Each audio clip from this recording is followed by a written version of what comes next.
Hello and welcome to our Citizens Assembly live webinar on how do we make it inclusive. And as ever, if you're watching on Facebook, Twitter or YouTube, please leave comments and questions in the comments section for our panel to pick up. And now I'm handing you over to your host for this evening, Sarah. Thanks very much. Enjoy. Welcome everybody to this talk. Today we're going to be talking about how we can ensure that a Citizens Assembly is truly inclusive. This webinar is being live streamed, so welcome to everybody who's on Zoom and everybody on our various social media platforms. As Christian says, my name is Sarah and I'm from the Citizens Assembly Working Group of the UK Extinction Rebellion. And we're really thrilled today to have with us 5 speakers from 4 organisations who will be sharing their methods for selecting participants for citizens' assemblies and exploring different options and ideas to make the selection of participants more inclusive and fair. I'm just going to briefly introduce our speakers. So we have Brett Hennig, who is an author and activist. He co-founded and directs the Sortition Foundation, has written The End of Politicians, Time for a Real Democracy, and his TED.com talk, What If We Replace Politicians with Randomly Selected People, has well over 1 million views. We have Marcin, Gerwin and Adela Gąsiorowska from the Centre for Climate Assemblies. Marcin designs and coordinates citizens' assemblies and is a specialist in deliberative democracy and sustainability. And Adela is a specialist in public social cooperation and citizen participation. Johan Gelster is a partner and strategic advisor in We Do Democracy, with over 15 years of experience in citizen involvement, development processes and experience design, with a special focus on physical transformation processes. And Cecilia Astruca is from Analyse and Tal. She is a sociologist specialising in combining digital and traditional social science methods, and worked with We Do Democracy on their Citizens Lottery in Copenhagen. Johan and Cecilia are from different organisations, but as they've worked together on Citizens Assembly projects in Copenhagen, they'll be presenting together. Got a few housekeeping bits and pieces to go through before we get started. So for those of you watching on Twitter or Facebook or YouTube, if you have any questions for us, please do put them in the comments section. And those of you on Zoom, can you put your questions in the chat at the bottom of your screen? We've got some other Citizens Assembly Working Group members, Alex and Keith, keeping an eye on the questions, and they'll be collating them so we can answer your questions after the presentations. The presentation will run for about 40 to 45 minutes, after which there will be some time to answer your questions, so please do put them in the chat as we go along. And if we don't manage to answer all your questions, please make sure that you tweet them at us or email them to us, and we will answer them after the webinar. To tweet them at us, you can use our Twitter handle @citizensxr, or email them to xr-citizensassembly@protonmail.com, and we'll be sharing the contact information at the end of the presentation as well. Many thanks also to Christian for helping us with the live streaming. We'll also be posting the video on our YouTube channel, CitizensXR, so please subscribe to our channel and look out for it there, and you'll also see some of our previous webinars there as well. Please could everybody on Zoom just make sure they've switched off their microphones and your camera, so this will be seen by everybody on YouTube and Facebook and Twitter, and recorded so they'll all get a good view of the inside of your home or wherever you are sat, so please keep cameras off unless you're presenting. So why are we talking about selection methods for choosing the members of a Citizens Assembly? And just to clarify for everyone on the webinar, I'll go over briefly what is a Citizens Assembly and why it is XR's third demand. We do have a whole webinar dedicated to explaining what is a Citizens Assembly on our YouTube channel, CitizensXR, so I won't go into a huge amount of detail here, but I'll highlight some of the aspects of a Citizens Assembly that are useful to this discussion. So the third demand is sometimes referred to as beyond politics or beyond party politics, and what this refers to is that a Citizens Assembly on climate and ecological justice would be a national assembly commissioned by the government and committed to by the government as well, But because of the way a citizens' assembly works, it would be able to make recommendations and decisions independent of party, political lines and ideologies. So you wouldn't have people voting on recommendations based on the party they belong to, but based on the evidence they've heard from experts and witnesses who would present to the assembly, and also based on their own deliberations with each other. One of the first things that's important to know about a citizens' assembly is that the participants in the assembly should be a fair and real representation of society. So a citizens' assembly is formed from the people who live in the country or region where a decision needs to be made, and who will live and breathe the changes that are made as a result of recommendations made by that citizens' assembly. Initially, the citizens' assemblies are selected using a process called sortition. So invitations are sent out to a randomly selected group, and then the responses are stratified using demographic data for the geographic region that the assembly is meant to reflect and make recommendations for. And this means that we have the right proportion of men and women, all different ages and ethnicities are represented, different social and economic backgrounds, maybe disability. They may even decide to stratify on whether they care about the issue being discussed, for example, climate change or not. Once the assembly is selected, they will hear from a panel of experts and witnesses, and then deliberate in small groups on the topics they've learnt about and the potential solutions that could be implemented. The key part here is the deliberation, where people talk and learn from each other, and they might share their thoughts and concerns and questions. Through deliberating together, they might share their point of view, or they might even change their minds about an issue, and that's how they come to those decisions. They will then draft and vote on recommendations, and the government will debate and implement the recommendations depending on the mandate they have given to the assembly. Some of the key benefits of a citizens' assembly are that they can think long term. They're not trying to get re-elected like politicians. They can break political deadlocks. They're not voting on party lines or ideologies. They're a fair and real representation of society. They're transparent, so all evidence presented is published or live streamed. Informed and discussed and deliberated recommendations are made, so they'll really think about the climate science as they make those recommendations. And that then there are clear instructions given to the government about what that assembly has decided it believes should be the way forward.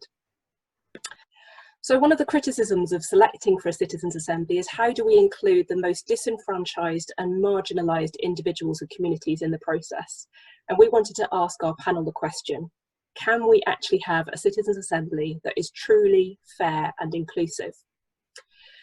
So the structure of our presentation this evening, or this morning or afternoon, depending on where you are in the world, is that our panel members are going to provide a short explanation based on their experience as to the selection processes they use for selection of assembly participants. And then we'll have a second round of presentations, excuse me, which is more directly relevant for XR's third demand, which is the call for a National Citizens' Assembly on climate and ecological justice. And each will address how such an assembly could actually be made inclusive. So how can it be made fairly representative? How can we make sure voices of minorities are heard? And how can we take on board the interests of the voiceless, including future generations and other species? So first of all, I'm going to hand over to Brett Hennig from the Sortition Foundation to start his presentation. So over to you, Brett. Thanks, Sarah. Thanks very much for the invitation to discuss our work here. As Sarah mentioned, I'm a co-founder and director of the Sortition Foundation. In the last year and a bit, we have done about 20 civic lotteries. And so I'll just run through quickly how we do those civic lotteries here in the UK. But we're also running a citizens' assembly in Budapest, in Hungary, and we're also supporting selections in Australia, the US, Belgium, and other places around the world. The essential way that the Sortition Foundation does their selection is a two-step process.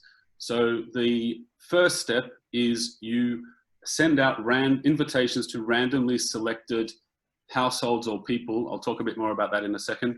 And from those who reply to that invitation, you do a second random selection.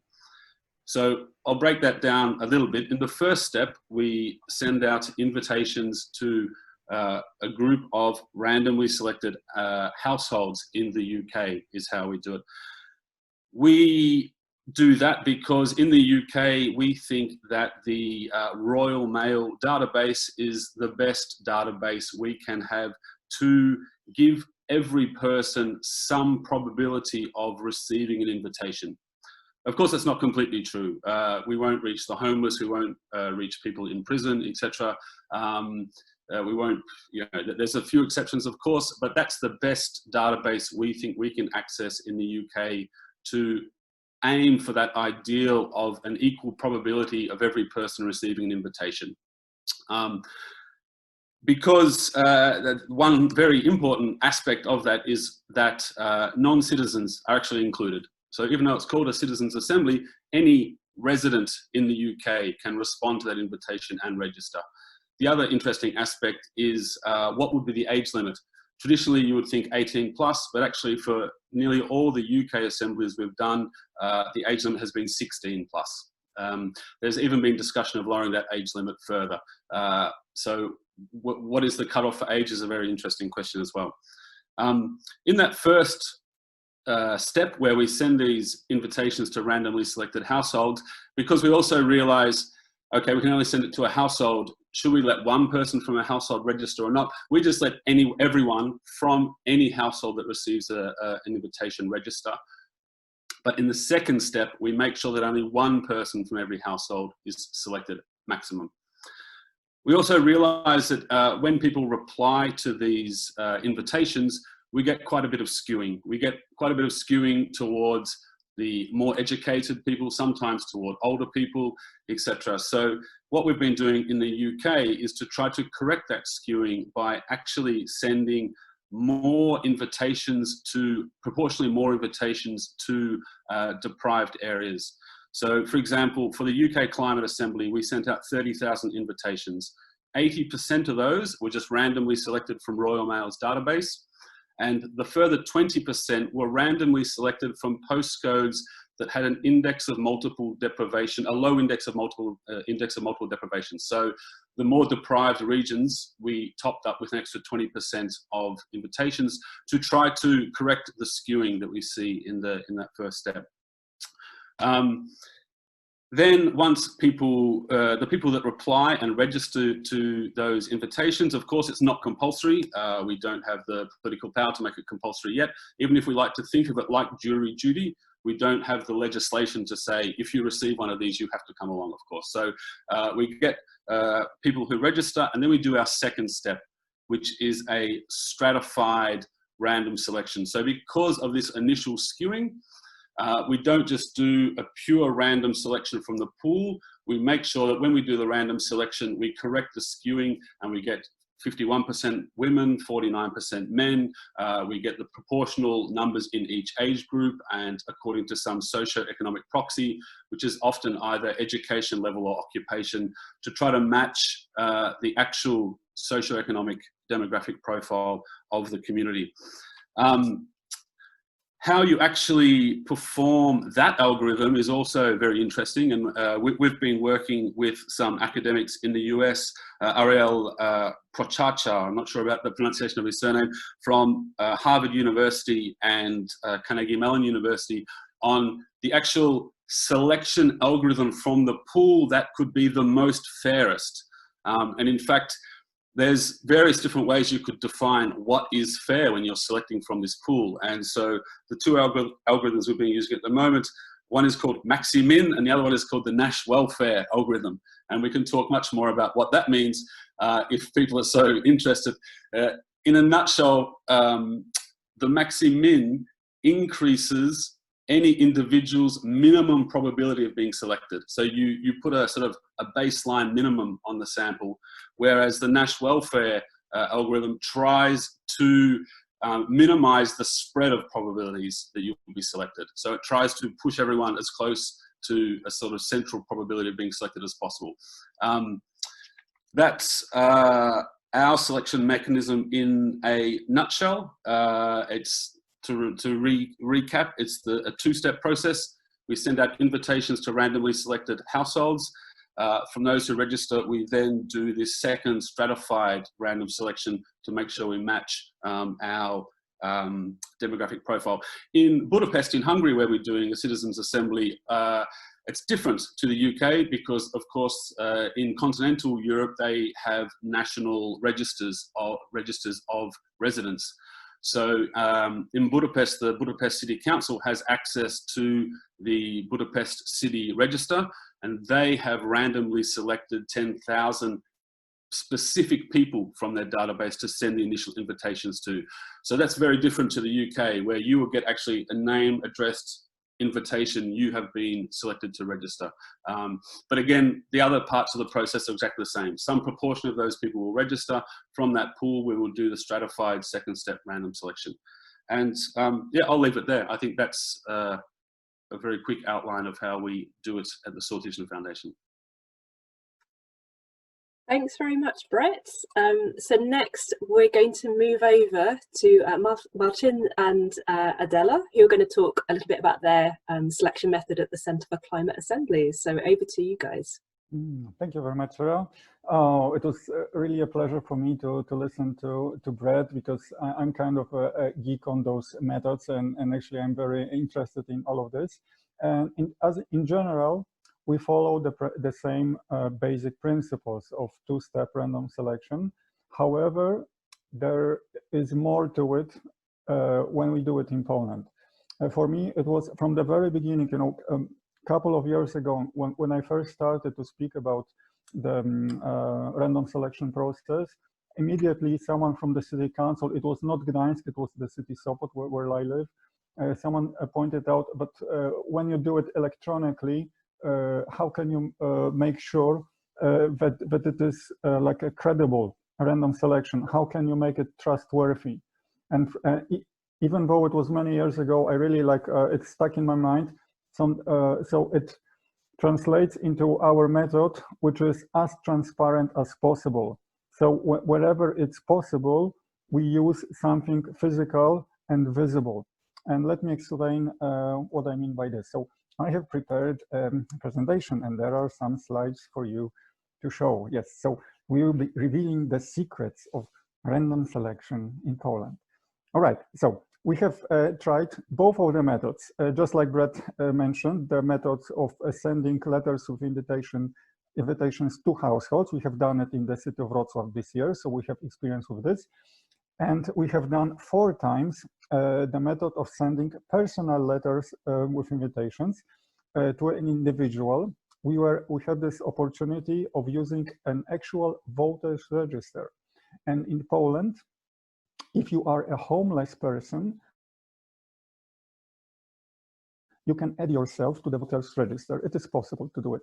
And there are a couple of differences between those 2 methods. So, for example, in Gdańsk, during the first Citizens Assembly in 2016, there were almost 9,000 letters of invitations sent out, and the response rate was 10%.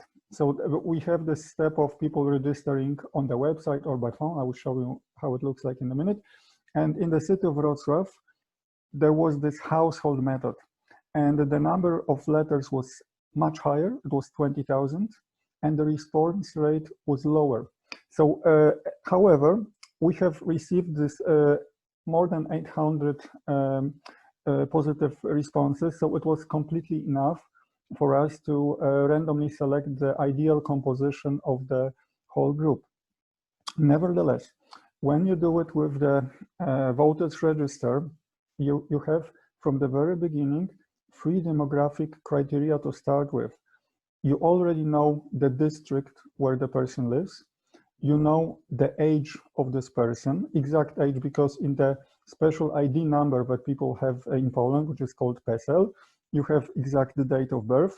And also in this number, you have gender. So you know already at the very beginning 3 categories, or demographic categories, and you can target the letters specifically to those groups to increase your rate of positive responses, and to actually not to risk increase, but to have a better chances for the perfect composition of your your citizens assembly. And when you do it with households, you have only one demographic criteria. You know only where the person lives. You know only the household.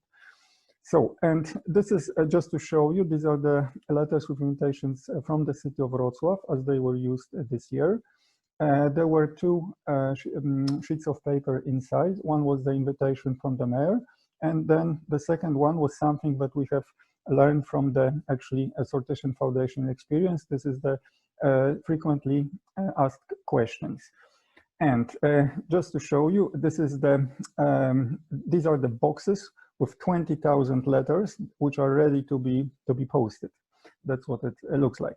So, and for the electronic random selection, we use the Irish website, random.org, because of what is called a true randomness. It means that something physical is used for random selection, not just the algorithm, but in their case, they use radio receivers to capture the noise of the atmosphere.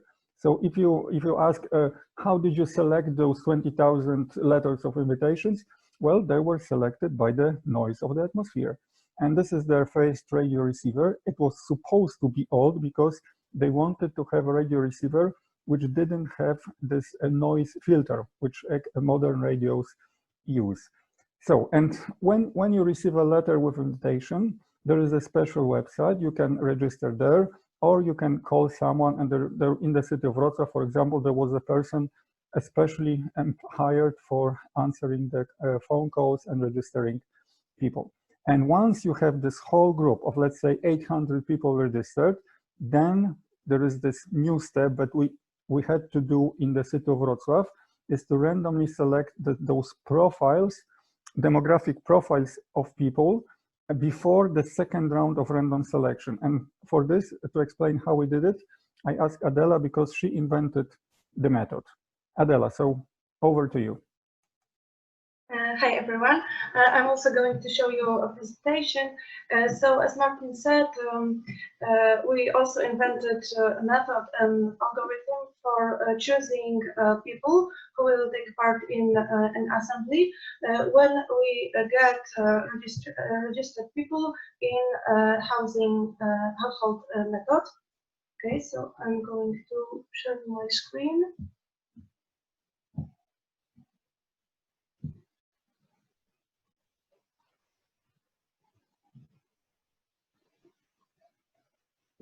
Okay, I hope that it's visible now.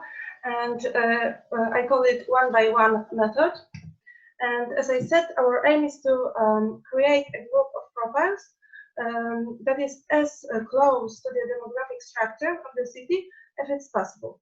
And on the beginning, we have around 800, maybe 1,000 registered people who have different demographic profiles. Because when we organize an assembly, we set different demographic criteria, which are, for example, gender and age of a person, level of education, district of living, and if it's climate assembly, an attitude to the climate change. So when people who get invitation registers, then we have around, let's say, 1,000 of people who have different demographic profiles. And here on the presentation, we have an example of the profile. And we also have a limited number of places in our assembly, let's say 75 places. And we know that we want to have there a structure of the city or of the country where the assembly is organized. So, for example, we want to have 40 women and 35 men, or 20% people from third district, etc. And our aim on this level is to match registered people with specific profiles to these proportions in the assembly. And now I'm going to shortly explain how we do it. The main rule is that we complete in each criterion the features of the person one by one. So it means that, for example, if in the first step I selected a person with the profile I showed you before, in the second step I will select a person who don't have any of these features. So the person shouldn't be a woman in the between 18 and 25 years. So I will select only from men and women in different age groups, and at the same time people with different level of education from different districts and with different attitudes to climate change. We do it, now it will be more technical, we do it by marking some features as temporarily used. It means that if I selected, for example, a woman in this age group, in the next step, I mark this specific feature as temporarily used. So it means that I can't, in the next step select people with this feature. But when I give a place for each of the features from the criteria, then I can mark them back, which means that, for example, if I have 2 districts, and in the first step I selected person from first district and I marked this as used, and on the second step I selected a person from the second district, I can unmark these features back because I have completed one by one all the features in this criteria. But also I have to mark the features as permanently used, and I do it when I complete the places that are for this feature, which means that, for example, if I want to have 15 people from the first district, when I have already selected 15 people from this district, I have to mark this feature as used because I can't anymore have people with this feature. Unfortunately, it's not always possible to have people who don't have any of the unused features. So we also set some, let's say, conflict rules, which tell us who should we select when we don't have anyone with unmarked features. And the first and the most easy rule is to select people who have less features marked as temporarily used. But there are more of them, but we don't have enough time to present them all. So at the end, I can say that this method gave us almost perfect match. We used it once in Wrocław, but it was, as I said, almost perfect match, and our group was 800 registered people, and the more registered people we have, the it's more possible to have a perfect match because we have more profiles to use. And we also create let's say universal algorithm which can be used both manually and by computer program. In Wrocław we did it halfly manually in the Excel, as you can see on the picture, and using website random, which Marcin mentioned. But we are going also to transfer it to the computer program, and I hope that we will be soon able to share it with you also in English. Okay, so now I can pass it back to Marcin. Thank you, Adela. So just to clarify, first step, we send letters with invitations. Second step, people register. And then there is this step like in the middle where we randomly select profiles with demographic criteria. This is the step that Adela just described. We hope to have a software soon because due to our like transparency rules, we have done it live on the internet for 6 hours. Not straight, there was a break in between, and Adela also made some breaks, you know, to eat something or something like this. But we are trying to develop those methods in such a way that we can prove that it was done everything was done correctly. And if there is a mistake, which happens, there is an option of amending it. So just to complete our method, let me show you what are the final steps. So again, to have everything as transparent as possible, once we have this group of, let's say, 800 people, 800 people, then we select final members of the Citizens Assembly by rolling a dice. And again, it is transmitted live on the internet. There is a special software developed for it. And for example, here you can see the TV studio in the city of Gdańsk. and it is transmitted on the website of the city or on the Facebook, for example. So it's as transparent as possible, and even to make sure that every step was done correctly, there is a history of this random selection, which you can have a look into, and just to be sure that these are the profiles which were really selected.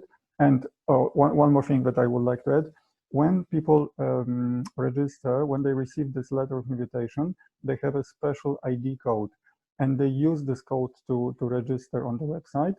And you can see the codes during the random selection when the dice is being rolled. So people can verify whether their code is visible on the screen and whether it is included in the history. So if you have any questions for more details, here is the contact, and thank you very much for this part.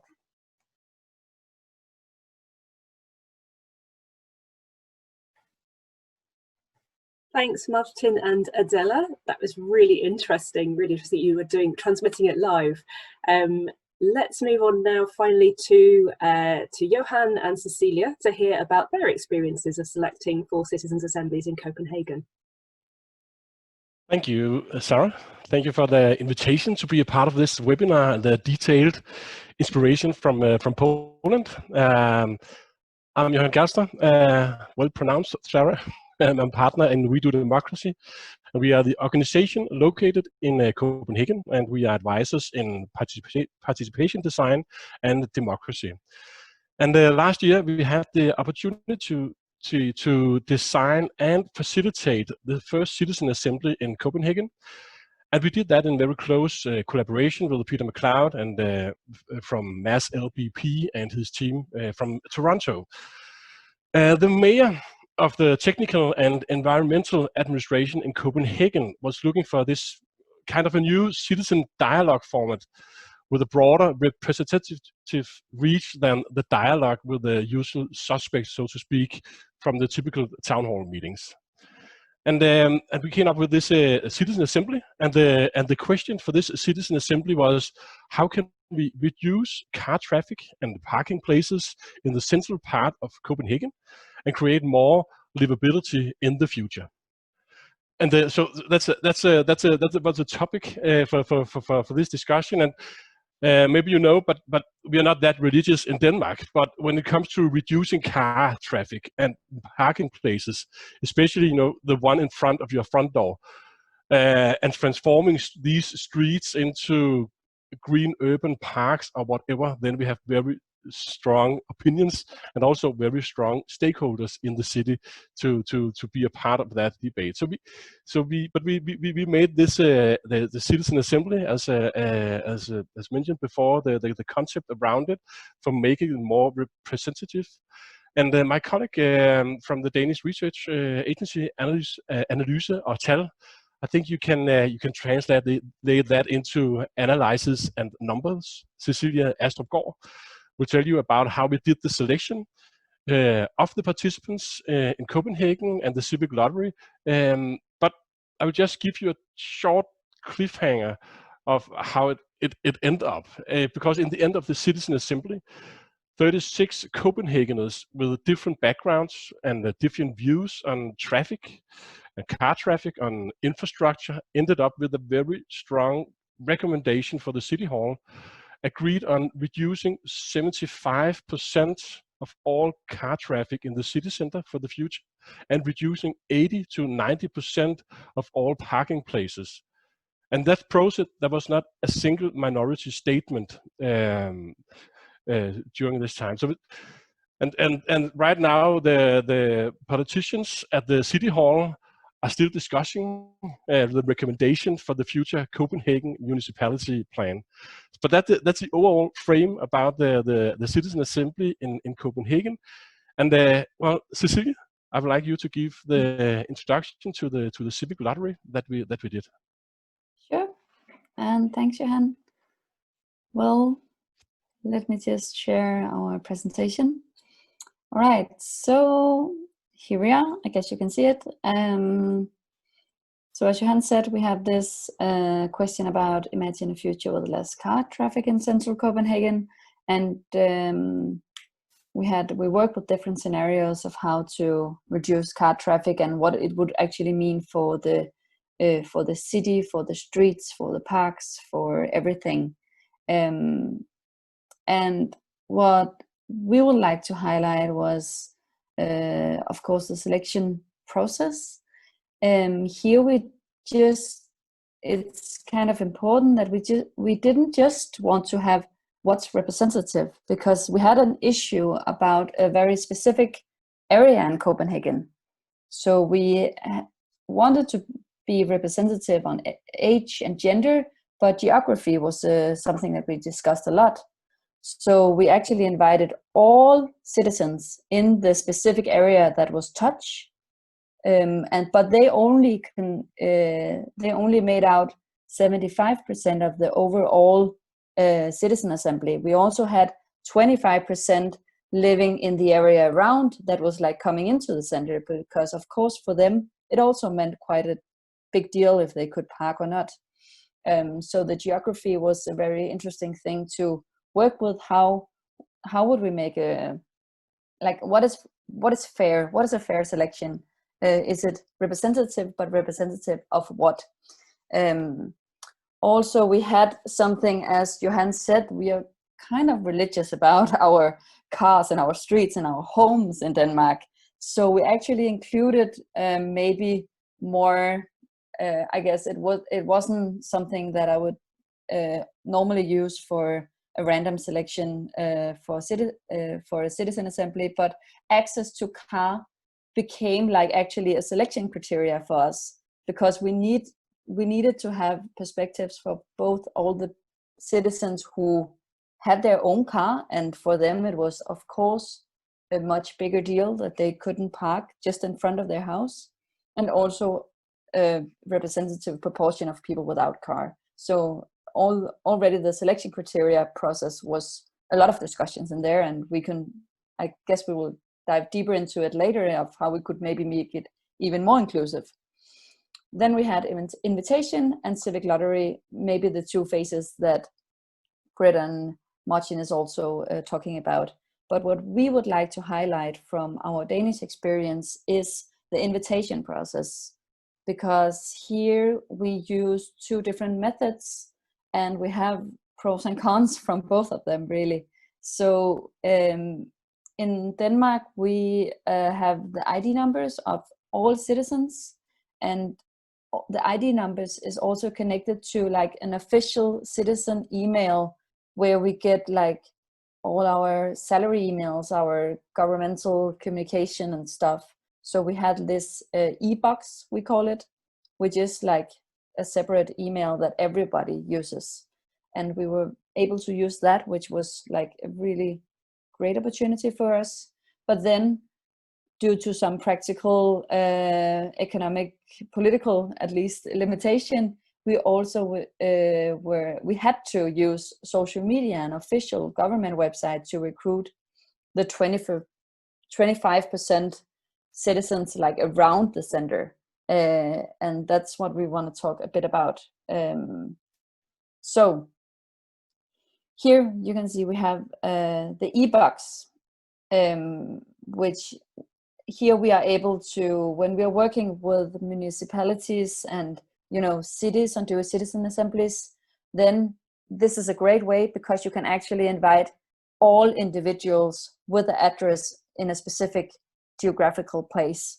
So so the first step is not even a selection. We actually invite everyone, and we're doing this right now in 2 different municipalities. And of course, I can see I missed. Yeah. So the pros here is that you target individuals and not households. So everybody in a household is getting an invitation. You can also invite people under 18, as you said, Brett. We are also working now in our second citizen assembly with inviting everyone from 16 and up, and that's also possible with e-box, which is really a pro here. And what we also found was that e-box were actually giving us a very wide range of respondents in all our criteria. We were a little uncertain if all the young people will use it, but actually they do. And that's the great thing about e-books. We are so used to using it in Denmark, both the old and the young. So it's, for us, it's like, I think it is the best way to do it. But it was interesting to experiment with Facebook and the government official website to also recruit from, because this was more gambling, and we were very skeptical to say at least, because it kind of break with some of the transparency criteria, because you don't know exactly who will see the post on Facebook and who will answer it. So we were definitely advising the municipality not to use this method, but there were some political issues that made it impossible for them to not do it. So now we actually have 25% of the citizen assembly coming from this recruitment method, and 75% coming from the e-box, which is definitely more, representative, because we know all who were target, all who answered, and then we can do the random stratified selection, as you also mentioned, both of you. But it was not difficult to get people to respond through social media. It's not like we had enough people responding to it, but it definitely, it was kind of interesting that it was difficult to get very young people to answer through social media. I think they are already on other platforms, so Facebook and websites is actually too traditional for them. And then, of course, it was mostly the bias targeting that was a huge problem when we were reporting it. But of course, we would like to discuss it more with you guys. Through eBooks, I just wanted to say we included an online survey link in the invitation from the mayor, so all the citizens got a survey link where they responded to all questions about the selection criteria, and then we ended up with a gender profile, age profile, geography. If you were here, these are the 25% from the outer Copenhagen, and these are the 75% from the central Copenhagen. Then we have an economy, and here we base economy based on what living situation they had, if they owned their apartment or their house, or if they rented it. And then we have the access to car or not, and doing it representative to the whole Copenhagen. Yes, and this was our representative faces of Copenhagen for the first citizen assembly in Denmark. We made this fall 2019, and I guess that was it from us. Unless you want to add something, Johan?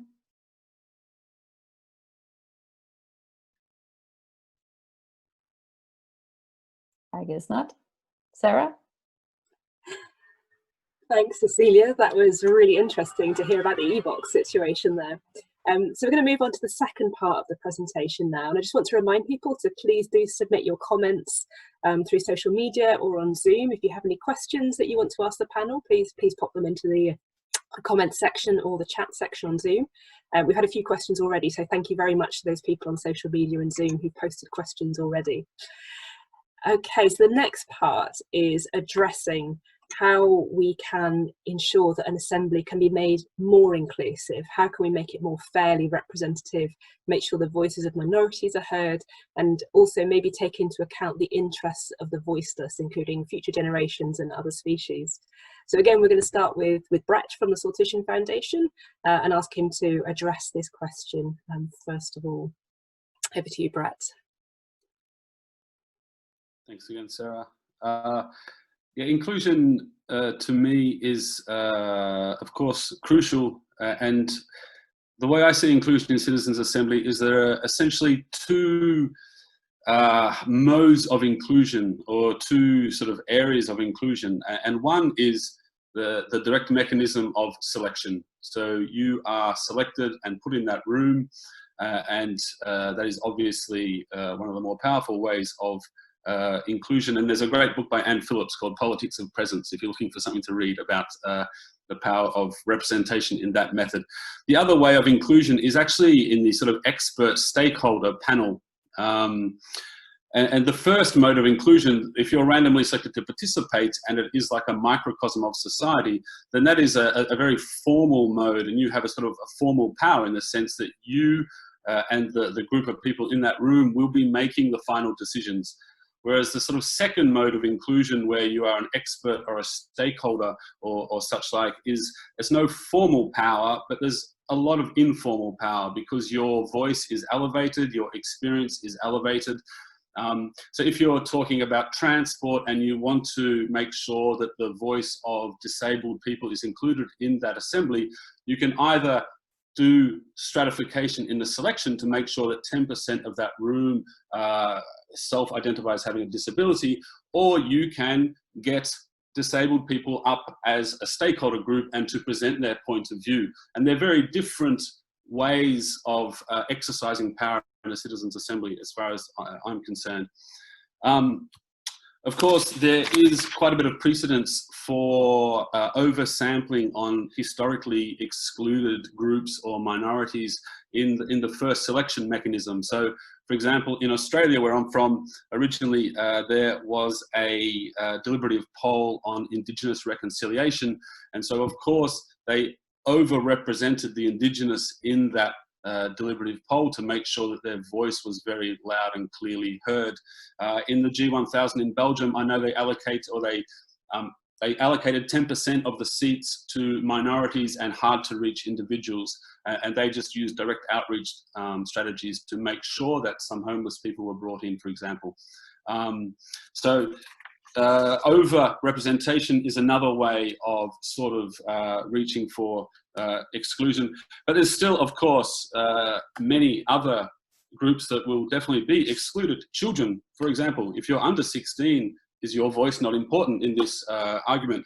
Other species, of course, plants, animals, oceans, things like that, is their voice very important? I mean, this is something that's just beginning to be grappled with, as far as I can tell, on in the sort of climate assemblies. Although, I mean, there's a famous book back from 1972, Christopher Stone's "Should Trees Have Standing?" Toward Legal Rights for Natural Objects. I mean, this is a very old text which is trying to argue that, like corporations have legal personhood, so to speak, maybe natural objects should also have legal personhood. Of course, even if a corporation, you can be sued by a corporation, or you can sue a corporation. Could you be sued by a tree, or could you sue a tree? Well, in places like New Zealand, they've just gave legal personhood to the, I've written it here, Wanganui River, for example. And I also know that in the US, Lake Erie on the US-Canada border, they tried to give that legal personhood. It was struck down by a judge, apparently. Again, legal personhood is very different to political personhood. So what would this mean to actually bring those voices into an assembly? Would you use method A in the sense of you put someone with decision-making power in that assembly who speaks for the trees, so to speak, or would you just get them in a stakeholder role where people go up there who know a lot about forestry or know a lot about ecology, etc.? Future generations and the children is very interesting as well. For example, in Wales, there is a Future Generations Commissioner. So this commissioner is meant to bring the voice of future generations into every policy discussion. So that would obviously be a sort of obvious choice for someone to include in the Citizens' Assembly, probably at the stakeholder level, I would imagine. I mean, it's a big debate, I think, in my mind at least, about which method of inclusion is legitimate for which kind of input. So they're the ideas I'd throw out there. There's no easy answer, I don't think. It's a good debate. Thanks, Sarah. Thank you, Brett. That was fascinating to hear about that river in New Zealand. That's really incredible. and also to hear about the difference between legal and political status as well. It's not really clear that there was a distinction between the two, but yeah, you're right, that's a really interesting concept. Okay, I'm going to hand over to Marcin and Adela now to hear a bit more about their thoughts on this topic. All right, so from my perspective, it is important also to have a standard for inclusion of all people who were not selected to become the members of the Citizens Assembly. So for example, we have this principle of openness, and it means that any citizen can send a comment, a proposal, a suggestion to the Citizens Assembly, to the members of the Citizens Assembly. It's like an open call for submissions. And the second rule that we use is that all stakeholders, non-governmental organizations, institutions, are invited. And it means also in practice, we call it the principle of non-selecting stakeholder. If you are an NGO, for example, who is active in the field of climate change, and the topic of the Citizens Assembly is climate change, you are invited automatically. We don't select, like there is a 100 NGOs and we choose pick this one, that one, and that one, and the rest, goodbye. You're not, no. So for us, this part is very important also. Inclusion for us is hearing the suggestions of stakeholders when we create the program. Which expert should be invited? Which topics should be selected? This is all consulted with stakeholders. Now, with regards to the composition of the Citizens Assembly, we use only 4 basic, normally we use the basic 4 demographic criteria: age, gender, education level on the city, and when it's a city, then a district. When it's a country level, then also all regions. In Poland, we have 16 voivodeships, so every voivodeship should be also included. And also we would check rural area, urban area, small city, big city. Plus, I agree that those attitudinal questions, such as how concerned are you with regards to climate change, or what is your basic choice of transportation? Is it a car? Is it a bicycle? We have done it in the city of Wrocław because the topic is transportation. So, but with regards to the inclusion, I see a huge, from my perspective, it is the outcome of the Citizens Assembly, which is very important. It is by outcome, I mean the recommendations. And it is secondary of how this, how the influence is exercised. Is it through the member of a Citizens Assembly, or is it through being a stakeholder who is able to present your position to the Citizens Assembly, and in this way have influence on the final recommendations?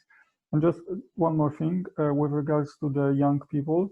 For example, when we were talking about the education, what can be done to increase the level of civic engagement with regards to young people, we wanted to hear voice of the youth.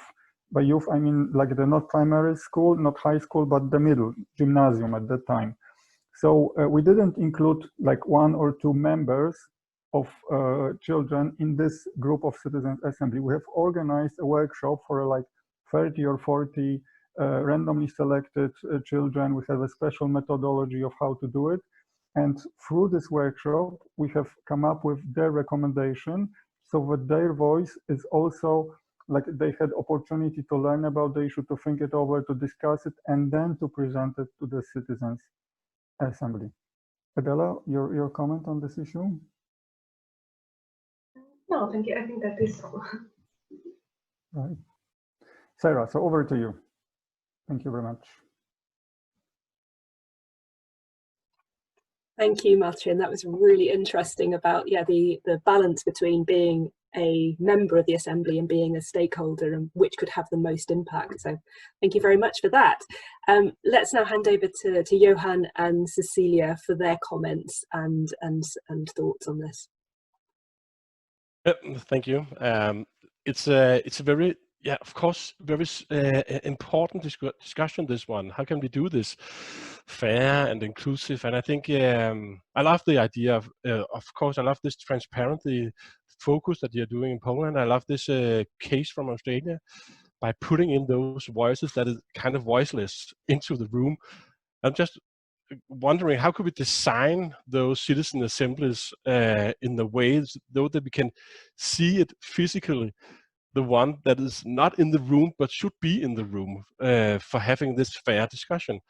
And then going back to the citizen assemblies that we are doing here in Denmark, Copenhagen, if we should design a new citizen assembly with this thinking, I would say we could have 36 representative citizens, and let's say 4 silent members designing this with 4 empty chairs in the room, so that actually you can see the voices that is not actually physically in the room.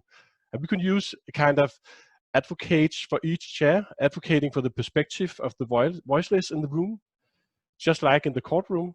So if we are going to do the same citizen assembly in Copenhagen, we could make a reservation for the homeless Copenhageners, the future Copenhageners, the Copenhageners in prison, the biodiversity of the city, or the air above the city. So it's actually it's a part of the room, it's a part of the discussion, and we can have advocates for those perspectives. It's probably not the only answer for this challenge and how we can do this, but I think you have to be a part of the design. I don't know, Susie, if you can add anything perspective to this. Well, this is interesting. This is interesting, Johan, just your creativity of how to actually design the process. I think that's why we work together, because on my notes, I was more like, what did we do and what didn't we do? And you're already thinking, what could we do? And that's great, because what I would say was maybe more in Brett's comments. So in just the case of Copenhagen, we had, for instance, the city architect who came and actually had a stakeholder presentation of the history of Copenhagen.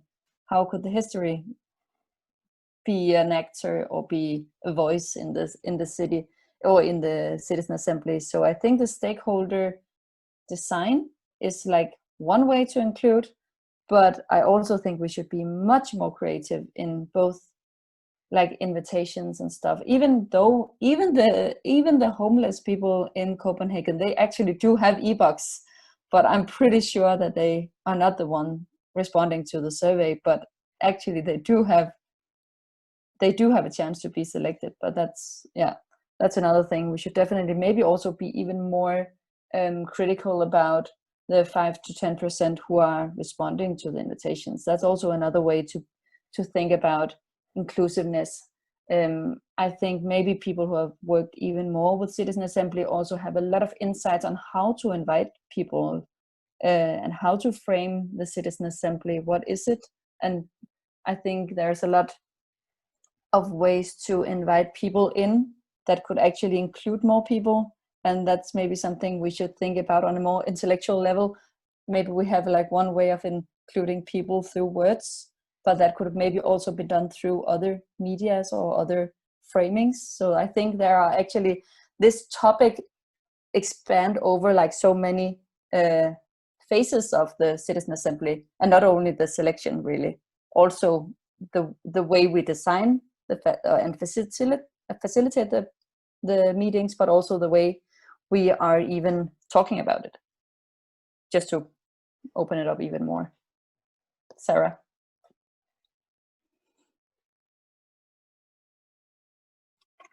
Fantastic, thank you all. So we have got some questions from the audience, but I just wondered if you had any initial questions for each other or any clarifications you wanted to ask each other, and I'll pick out the questions that we want to go through from the audience. Okay, Marcin, you have a question? Comment.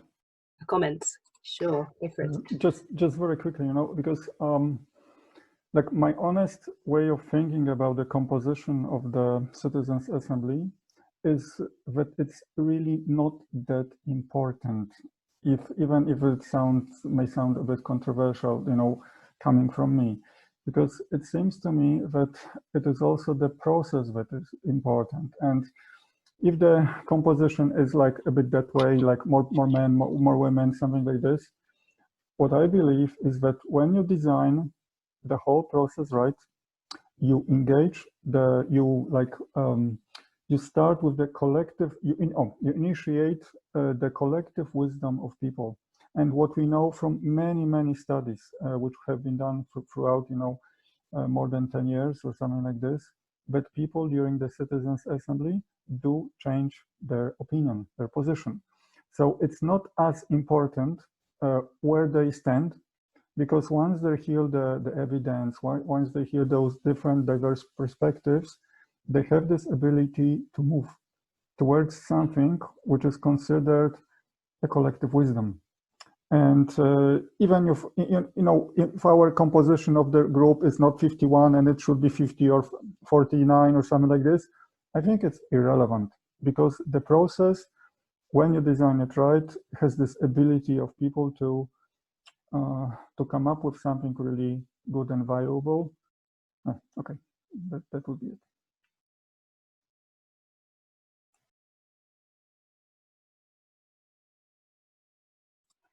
Thanks, Marcin. That was, really interesting to hear that perspective about how the design and the deliberation maybe trumps the selection in some circumstances, to see how that can make the process more inclusive. Okay, we do have some questions from the audience, so I'm going to pick out a couple now. So we have a question from Paul on Zoom. He's on our Zoom webinar today. So typically you send out invitations to randomly selected households and get a response rate of around 5%. So maximum 10%, I think you said in one of the examples from Poland, with 95% not replying. So that's 95% not included in that process. So to check on how representative or unrepresentative your sampling cohort is, not just relying on the final selected sample matching broad demographic quotas, have you compared the properties of the 5% who reply and the 95% who don't reply to the initial mailed invite? And what does that analysis show? And how would you correct for systematic non-response bias from this recruitment and selection process?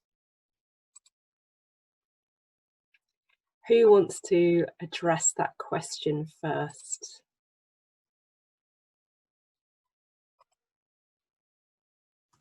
Brett, I'm thinking about you. I'm leaving the space for you because I would like to comment, but I don't want to be the first one this time. I mean, I can. The very short answer is no. We haven't compared the property, the 95% to the 5% who reply. We don't have the resources to do that at the moment. There are some studies. There is a study by Jacques Vincent, I think it is, in a Belgian university, where he reached out to the people who didn't reply to the thing, and he looked at the excuses why they didn't reply. By far, the largest excuse was simply didn't have the time. That on the weekend they were busy, essentially, or they had family, etc. There were other excuses in there, but they weren't. They were just very practical in a sense. Or I think the second most popular was something like, we think it's just a talk shop that has no power. In terms of, I mean, of course, there's this element of self-selection to the invitation response, and that's a massive issue. And as I said before, if this could be a legalized, institutionalized thing where it was mandatory to go along, we wouldn't have that problem, but we don't have that power. It's a voluntary activity. How do we try to increase the rates of response? We pay people to come along. So hopefully that comes across some barriers for inclusion for people who may have to give up time for work. We offer free childcare. We offer support for carers. So, for example, if your carer has to come along, of course, they're more than welcome. If you have a young child, they will either cover childcare or set up a creche at that spot, at that place.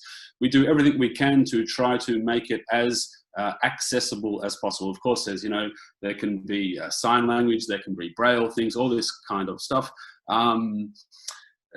We do our best essentially to try to support the inclusion as far as we can. I mean, the other thing that's really important to me, though, is that what Johan, I think, mentioned, it's not your usual suspects.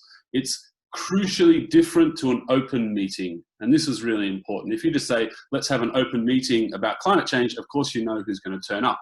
If you randomly select people, even if only 5 or 10% respond, it is not your usual suspects. It is so different from an open meeting, or so different from the people who discuss this topic if they're elected to discuss that topic, that it's a whole new ball game, and that's where its power lies. Of course, it's not perfect. We're nowhere near getting the selection mechanism perfect.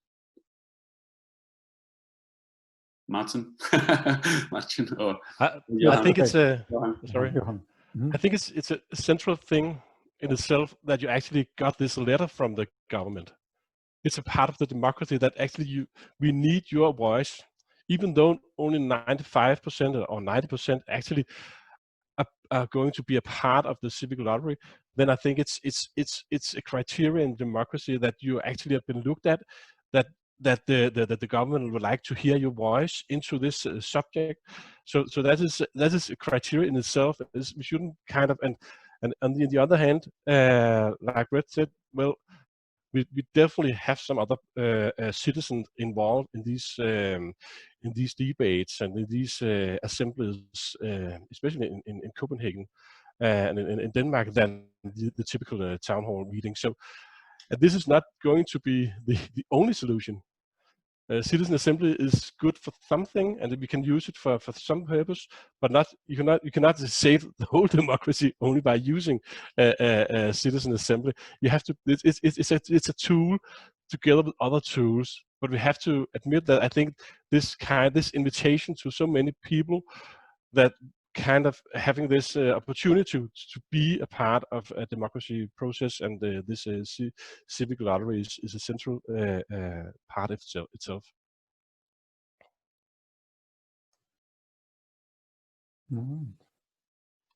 Marcin, do you want to add your comments now? Yeah, just briefly,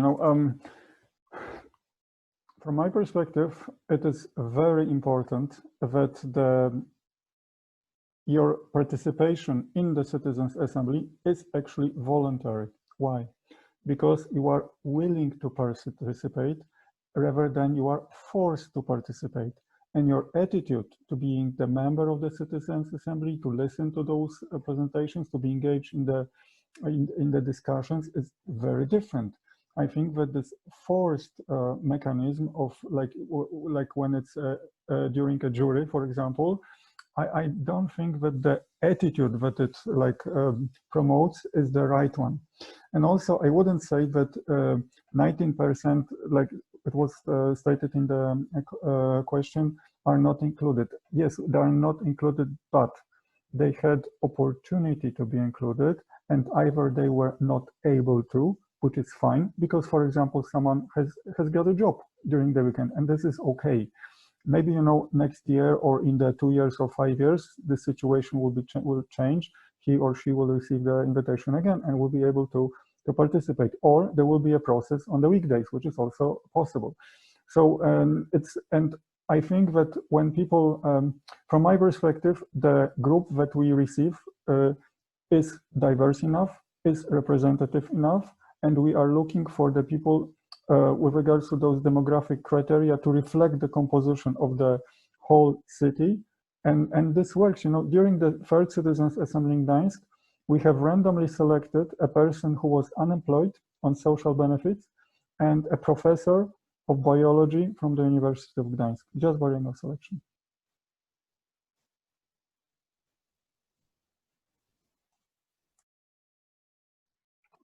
Thanks, Marcin. That's really interesting perspective there. Do we have any further comments from the panel, from Cecilia or Adela, or should we move on to the next question? Okay, great. Okay, so the next question we have, so somebody's asked, what if the majority of people you select, this is thinking very much about the Citizens' Assembly on climate and ecological justice. So what if the majority of people you select for this particular Citizens' Assembly actually disagree with Extinction Rebellion? And who from the panel would like to address that one first?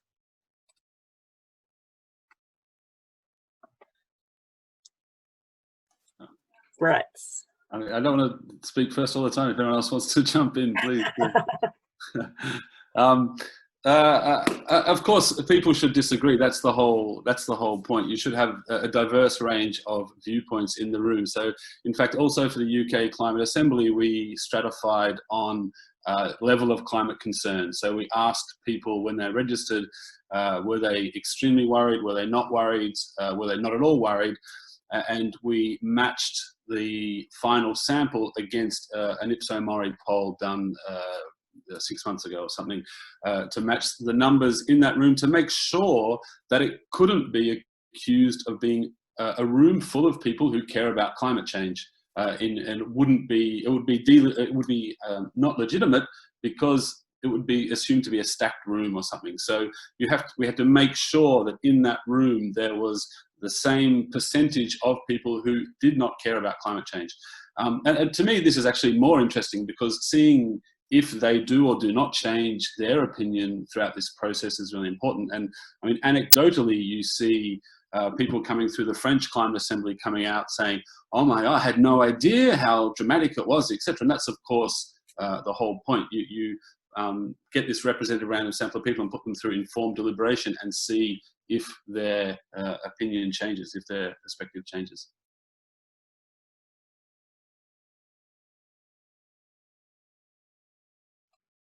Thanks, Brett. Any further comments from the panel on that one, or anyone want to counter Brett's comments? Okay, we'll move on to the next question. So what do you think about the role of education? This is from Rita, who's on Zoom as well. So what do you think about the role of education to encourage participation in the Assembly? Well, I'm not sure if it's about education or no, perhaps about reaching out to people that the most important one would be people see citizens' assemblies as a valuable, trustworthy process which delivers recommendations which are implemented. Actually, then they would not be recommendations anymore, they would be decisions being implemented, having a real life influence on the impact on the lives of people. And also trusting that the process is designed in a fair way and it's something attractive to participate. You know, I'm not sure, but it's very probable that I will never be a participant of a citizens' assembly, and I really would like to be one. Just think about it. You are invited with this great, letter of invitation from the mayor or the president or the prime minister, and he invites you in our method personally. Oh great. So I invited. Then I come to this meeting. I meet many wonderful people. Like for the first time, I was able to speak with people from those different age groups, different districts, and so on. And there is this integrational phase, and the facilitators are nice. They're running the process really smoothly. And then the experts come. There is this phase when I learn about this issue. I have opportunity to speak about it, to think about it. And my decisions, my recommendations are taken into account. So I have an influence on the real life of people of the city, and they pay me. It's fantastic. Then give me food. They give me wonderful cake. At least in Poland, we serve cakes. So why not participate in such a process? Just the most important part actually would be for people to learn, to get used to it, to be familiar with it.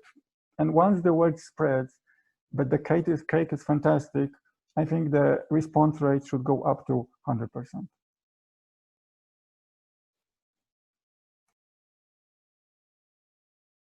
I am a huge fan of cake as being a tempting way to draw people into a citizens' assembly.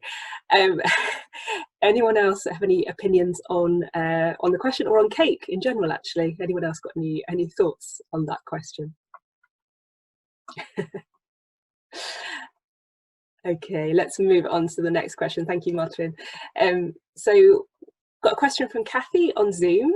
What are the panelists' views on random selection by telephone that was used for the French Climate Convention? Who wants to start with that one?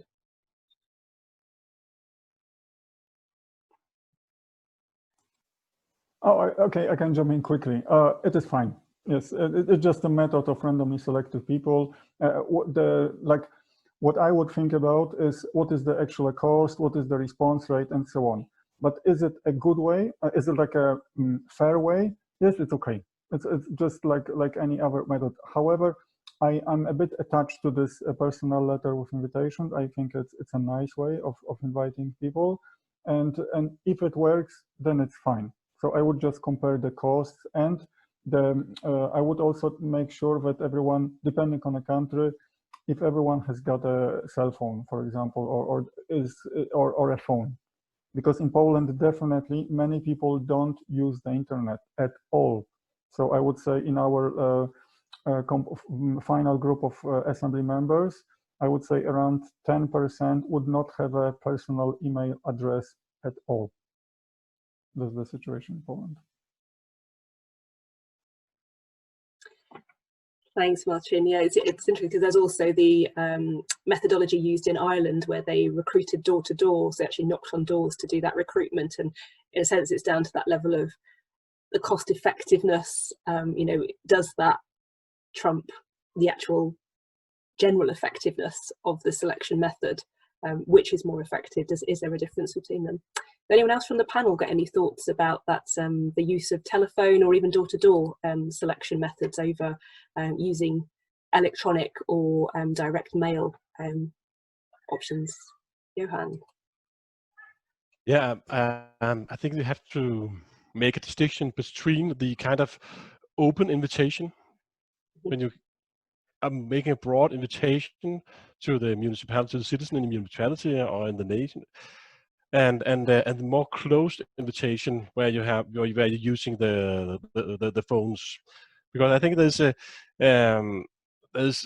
democratic impact in itself in having those broad invitation to this discussion, because you have to know by using those broadly invitation, then you are starting up a debate not only for the citizen actually being represented in the citizen assembly, but also in a broader way. So, and I do agree that both way of recruitment citizen to the citizen assembly are fair, but I think the impact of using the more open invitation to the citizen, yeah, I prefer that in the broader sense, and also in having a living democracy, actually asking the citizen to be a part of the democracy.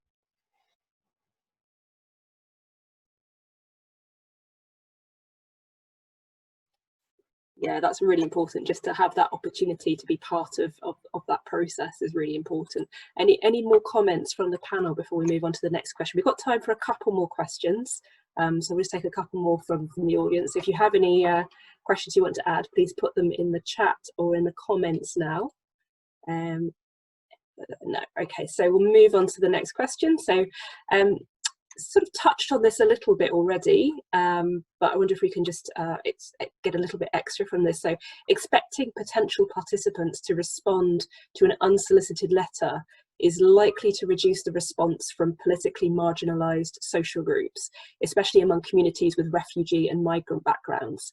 How can we encourage an increased response rate from these groups? Who wants to take that one first? Marcin? Great, thank you. All right, but it seems to me that actually Brett mentioned it, that you can oversample when you know that there are areas where people with this background live, then you can send more letters with invitations. You can also promote, because that's what we do in Poland. We have this advertising campaign with posters, you know, with leaflets and so on, to promote that the Citizens Assembly is starting. But I'm also, like, from my perspective, it is very important that only people who register, only people who have received the actual invitation can register. Why? Because there is still this not some level, there is self-selection at this level. Even once you have received the letters of invitation, you decide, do I want to be part or not? However, I think that it is important that the step of first round of random selection is taken. Why?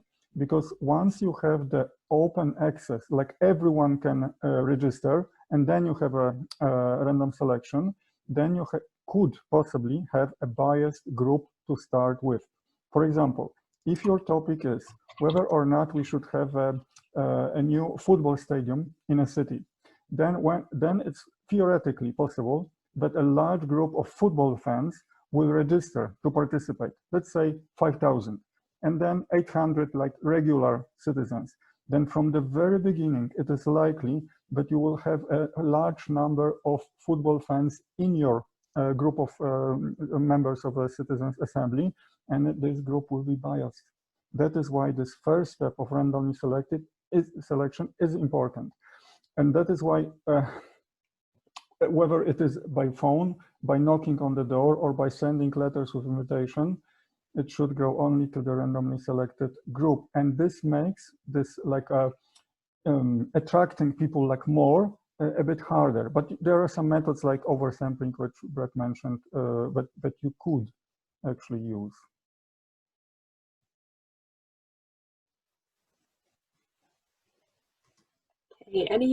Thank you, Marcin. Any further comments from the panel on Marcin's comments there? Okay, so I can add something. Great, because, thank you. Even if less people will register from some of the district which is somehow excluded, on the beginning we assume that we will have the proper amount of places in our assembly.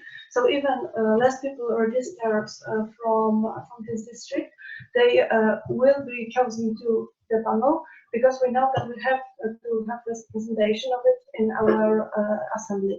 And additionally, the other method of including them in the assembly is to ask them to be stakeholders, because the representations of the districts are also stakeholders, and they can show their opinion to the rest of the members of the assembly.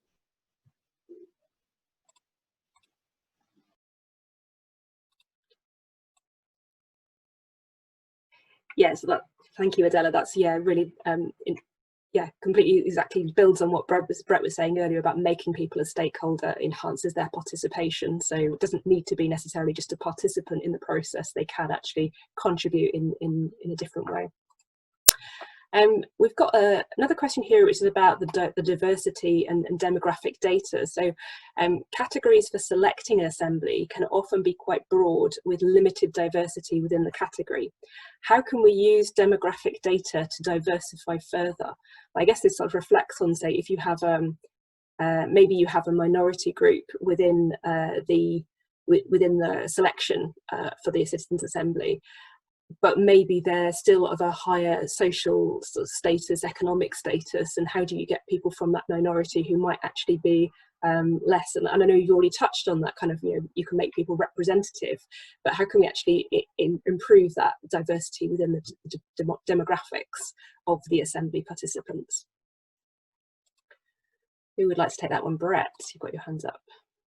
I would reiterate a bit Marcin's comments that the process is really, really important. That actually who is in the room, it doesn't have to be a perfect microcosm. It just has to be diverse. Okay, there will always be a lot of debate to be had about exactly what that diversity means. So, for example, for the UK Citizens Assembly, we look at the census data, and it says Black, Asian, mixed, other ethnicities form around 10% of the population, or 14%, whatever it is, I can't remember. And we could try to break those down into all their different ethnicities if we'd like, but then the question is, where do you stop? Where do you stop in terms of geography? Where do you stop in terms of age? Of course, we did like 4 age categories or 5 age categories. We could have, of course broken all those age categories down even further. But I think it misses some of the essential point that you just have to ensure that there's a diversity, and if you break them all down too far, it just makes the actual second stratified selection impossible to perform.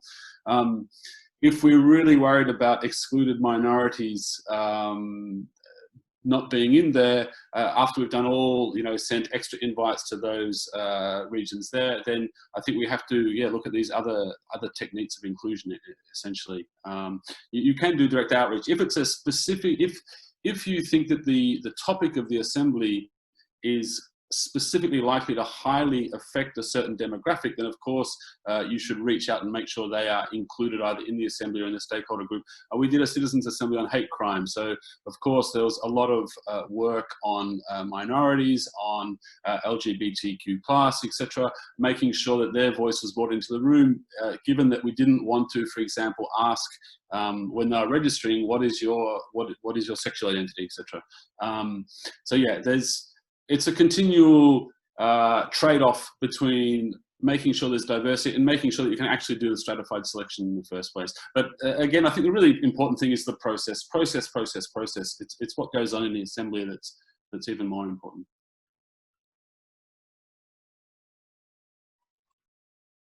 Thanks, Brett. Okay, Marcin, you wanted to say something there? Great. Yes, yes. So, like for me, when I think about what are the right criteria, demographic criteria for the group, for the ideal composition? Like the question that I ask is, or that I would ask is, do I trust this group? Is this group like trustworthy, credible enough? That's number one criteria. Also, you could ask, is this group inclusive enough? And definitely, like, when I'm thinking about designing a citizens assembly in another city than I live, or in another country, it would not be my role. It would be the role of people who live there to say, we need those criteria, because otherwise it would not be trustworthy enough for us. For some people, for example, it is important to include the economic criteria. For me, it's not completely. For me, it's like we don't use it. From the very beginning, it was something secondary. But however, do we get those diverse perspectives of economic background in the room? Yes, we do. How? Through the random selection. And what is very important, the size of the group. It does really matter. If it's 25, your number of perspectives, 25 people, your number of perspectives just go down. Really, it's like too low. So that's why recommended size for a citizens assembly in Poland is minimum 50. And to just make sure that the diversity is enough, we add 10 people on top of it. So normally it's 60. And in the city of Wrocław, they have increased it even to 75. But my feeling is like, oh, that is like a bit too much because of the size of the room that you need and so on. But if it is the question for the people from the area, what demographic criteria do you need to trust this group? And for example, in Estonia, they have people who speak Russian with a Russian background. It is very important for them to include those. But in Poland, no, it's irrelevant, completely irrelevant. In the United States, a very important question is, are you Republican or Democrat? Is it important in France? No. Is it important in UK? No. It's a country specific, it's locally specific criteria.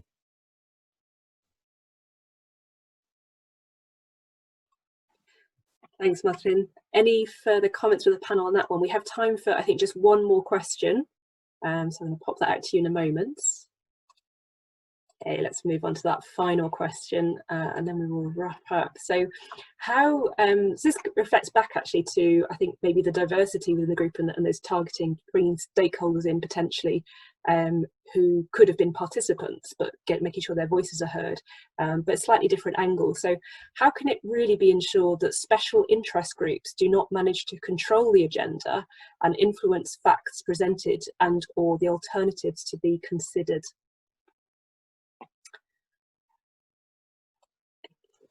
Marcin, I'll be happy to answer this because it's our specialty, and so it is very important how you design the governance structure. And for us, you have all those check and balances mechanism, just to make sure that it is all done in a right way. And by right way, I mean by keeping the basic standards. So first of all, you need to have those basic standards, like presenting the maximum diversity of perspective, including all stakeholders, openness for every citizens to provide input, and so on. You need those random selection, deliberation. There is a list of 12 basic standards, but then you have the coordinating team running the whole process. And there is a second body, there is a monitoring team, which provides an oversight, and it checks. It includes on the local level representatives of the mayor, representatives of the stakeholders, NGOs in this case, and representatives of the city council, all political clubs. It's a huge group in the city of Wrocław, 18 people. And their role, for example, is they have a final say of who is the stakeholder. Our role as coordinators is to identify the stakeholders, not select, identify and invite them. And if someone says, oh, we should be invited, and we say no, then they have this appeal procedure. They can go to the monitoring group and say, oh, those guys from the coordinating group, they just thrown us out. But we would like to be there because we claim that we are the stakeholders. And the final word is for the monitoring team. Also, the program, the experts chosen, this is all checked with the stakeholders, with other experts. There is a whole process of how you do it, of how you make sure. And if the monitoring team says, you know, this guy who you have invited is not the best, it's not an expert at all. It's just a lobbyist hired, you know, just like in this example. And we say, no, it's a real expert. And they say, no, it's a lobbyist, just throw me away. If there is a disagreement, there is a special arbitration process. And for this case, there will be randomly selected 4 arbiters to have a final say with regards to this question, should this person be included as an expert or not. It is also important for us that we have as many experts' voices presented to the assembly. And for example, if you have 10 time slots for experts to speak, and you have 20 more experts left on your list, then you can invite them to present written statements or to make a recording, just not to delete the experts' positions. Okay, thank you.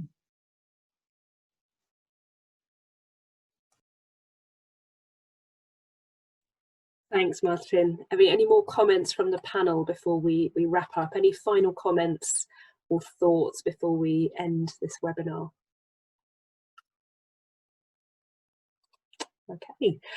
Okay, thank you very much to all of our speakers, and to Christian for live streaming, Keith and Alex for fielding the questions. So thank you very much for participating in this webinar. It's been a really fascinating discussion. I think just to end with, on this note, we'd like to acknowledge that citizens' assemblies are not perfect, but there clearly would be a major improvement on what we have now. So by giving people, ordinary people, a real voice in their future, and ensuring minority agendas do not determine what facts we hear, and choices are made for the benefit of most, not as they are now for the benefit of the few. So that's how a citizens' assembly could help to improve on how we do our decision making. I'm just going to share a quick slide with you.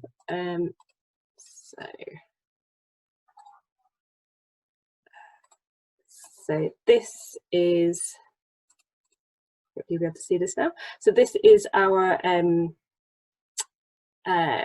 contact information. So if you want to contact the Citizens Assembly Working Group, then you can contact them on these methods. So either via our website, xrcitizensassembly.uk, on Twitter, we're Citizens XR on Twitter, on Telegram, Citizens Assemblies. You can search for our YouTube channel, or you can email xrcitizensassemblies@protonmail.com. So if this brought up any questions that you would like to hear answered, or if you want to have more information or get involved more with what we're doing, then please do get in touch. We are currently setting up a Citizens Assembly advocate network to help enhance understanding within XR and with outside of XR as well of what a Citizens Assembly is and why we're advocating for it to tackle the climate crisis. So if you want to find out more about that, please do get in touch with us on any of these channels, and we'll help you to understand a little bit more and get you involved in this process. So so just like to say thank you once again to all of our speakers. Thanks for a fascinating discussion, and yeah, have a wonderful rest of the day wherever you are. Thank you. Thanks. Thank you.